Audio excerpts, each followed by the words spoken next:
Welcome to the Agent from Within podcast, the only podcast that's here to develop the real estate agent as a human being, to help you get out of your own way, to actually align yourself to what you really want in your life, and then build a real estate business around that. We have to focus on the person behind the strategies. Yes, this is going to be filled with tactics, business advice, amazing interviews.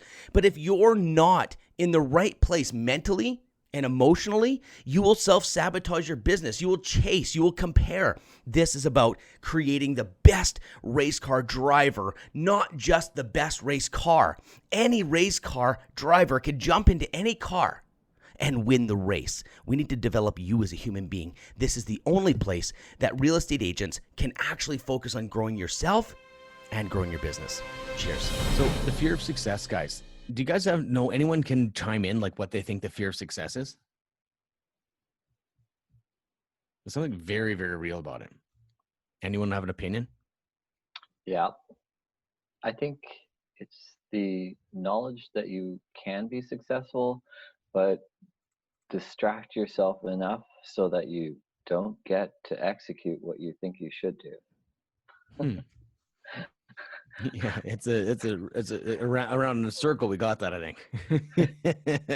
So say it again there, Mikhail. Okay, I'll try.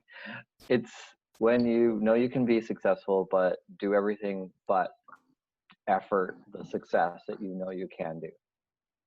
So that sounds like the symptom of it, because it's like we don't do what we know we can do. It's almost like a goal scorer doesn't score goals. And you know what I mean? It's like, so yeah, like anyone want to chime in? Fear of success. By the way, it's one of the biggest driving factors in why people don't become successful. So probably worth the time to chat a little. I think that's part of it then. Figure it out. Can you hear me? Yep. Go ahead, Nick. Eric. So I remember when I first started in the business and I joined RE/MAX, I was very close to becoming number one in the office. And I think another word for a fear of success is fear of hard work, because I realized how much work it took to get there. So I think that hindered part of the success part. So it's not always just the success. It's like, hey, look, well, maybe I don't want to work as hard, right? So again, I still think that's kind of a symptom of like when I have a fear of success, I don't want to work hard. Like, why don't I work hard? I think it keeps on going to symptoms. I'm going to just go into a definition. I've spent a lot of time because I've had the fear of success a lot in my life. And so the fear of success is, in my opinion, is this. I think we're really worried about what people think. Okay. I think at a weird level, we have this fear of getting judged, or this fear of not being accepted, or looking stupid. And it's very ego based. So we really protect our image and what people think. So if you think about this, let's go backwards. Let's go to the backside of this. Let's think about the underdog. Okay. Let's think about the underdog. When you're the underdog, who cheers for you? Everyone wants you to win. You've got like the whole city behind the underdog stories. So in a weird way, if you're not feeling like you're worthy, if you're not feeling that deep down you have personal value, and you get it from praise, and you get it from people's opinions, and you always need to be picked up all the time, and you can't pick up yourself because of our own personal view on ourselves as negative, that would be pretty amazing to be the underdog. Now let's talk about the guy that wins every single year, a sports team that wins every year. Not the Oilers. I'll tell you that right now. We don't even, we almost want them to lose. They suck so bad now. But anyways, the thing is though, guys, when the team, I remember Detroit Red Wings for a long time. They were the top of the league in the NHL. And there was almost like this movement going, we need to take these guys down. Like it almost turned to an army to take them down. Who's going to take this team down? Imagine being those guys. So the fear comes in once you become successful. Who's going to cheer you on? Like there's a weird connection. Now let's talk about preconceived ideas about rich people. Rich people. Anyone? What's some negative things that we've heard about rich people?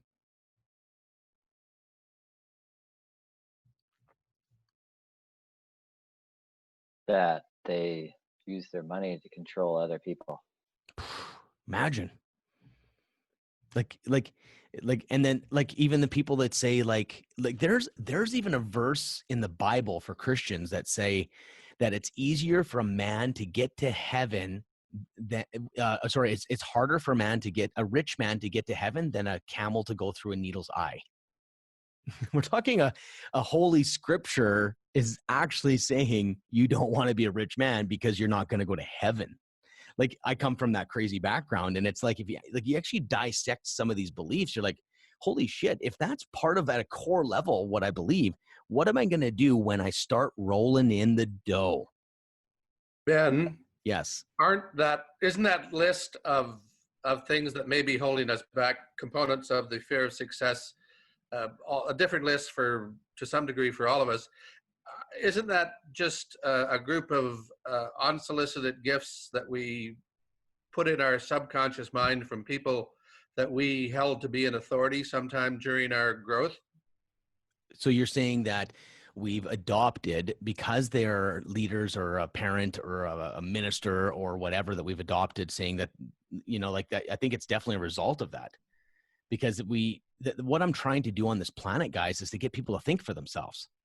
Like, I'm the scariest guy to people that have a belief system that's not theirs. Scary. You should see what happens when someone in a religious format or a business format, and I say, is that what you believe? Is that really yours? Guys, every single thing that comes out of me, I go, is that mine, or is that something that I picked up along the way?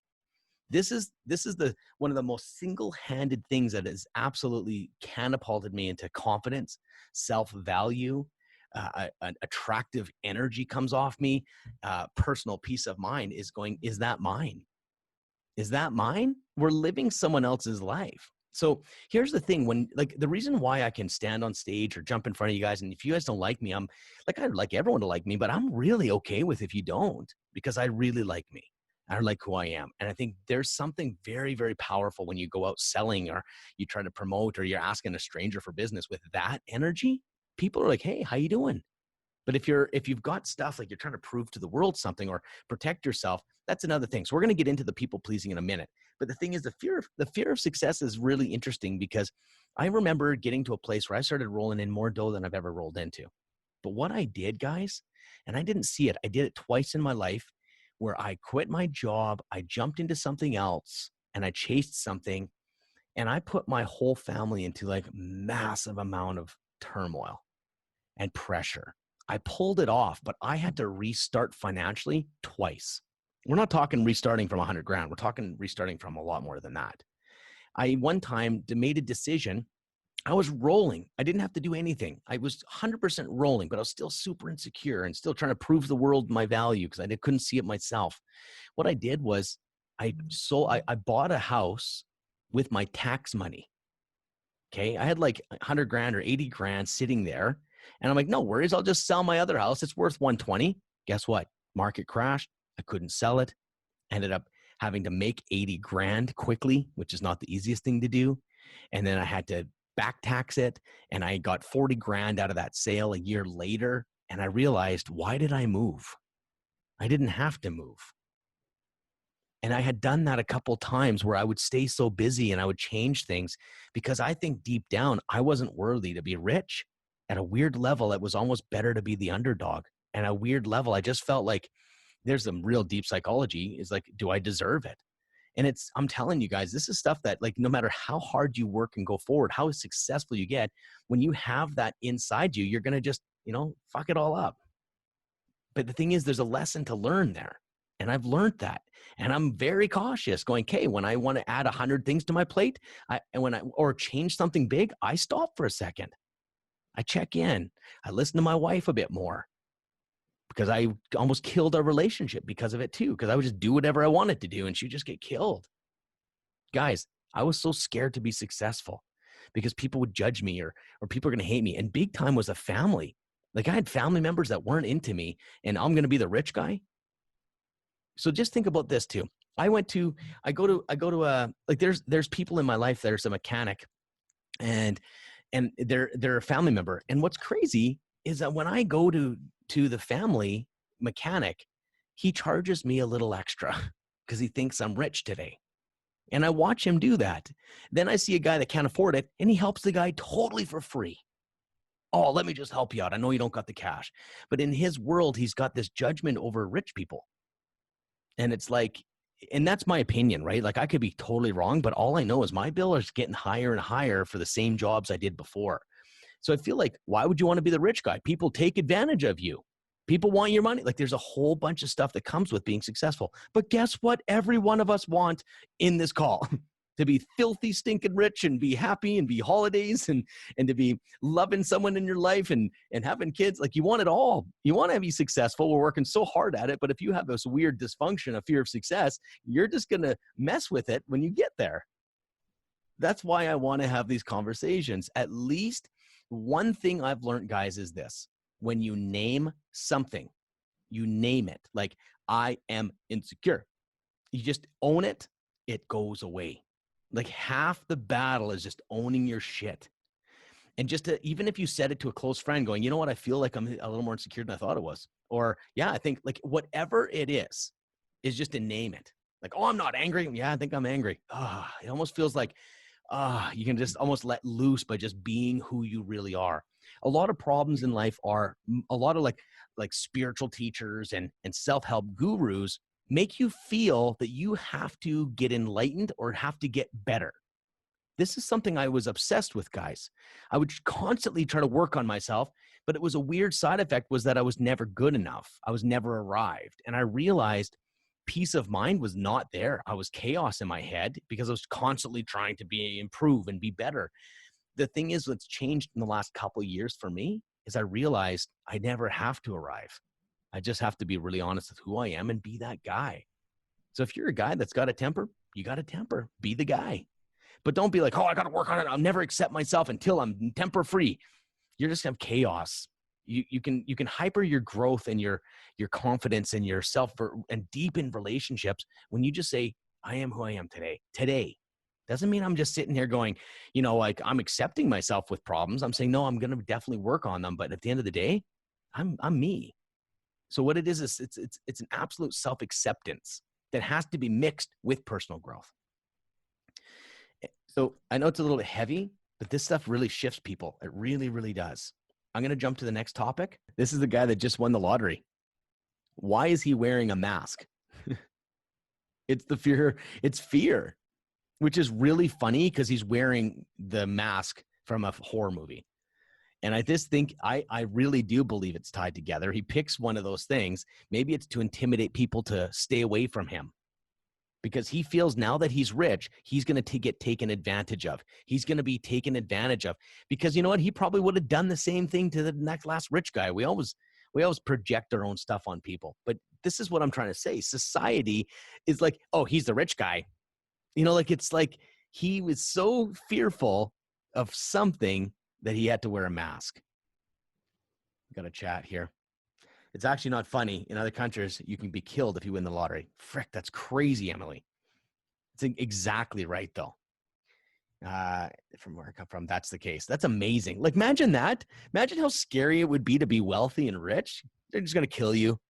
No wonder you'll sabotage it. At a weird level, you'll never, ever, ever want to hit those. That's called the glass ceiling. Screw that. Even at a psychological level, your brain is going, oh, I'm fine. I'm fine. You're telling yourself a story, but deep down, you're scared to be rich. To be okay with being one, I want to be rich. I want to be wealthy. Like even saying that to me has an old feeling of like, oh, don't say that. You got to be humble. Like there's so much against wealth. So a lot on the same topic with sex as well. Like there's so much energy around these things, negative energy.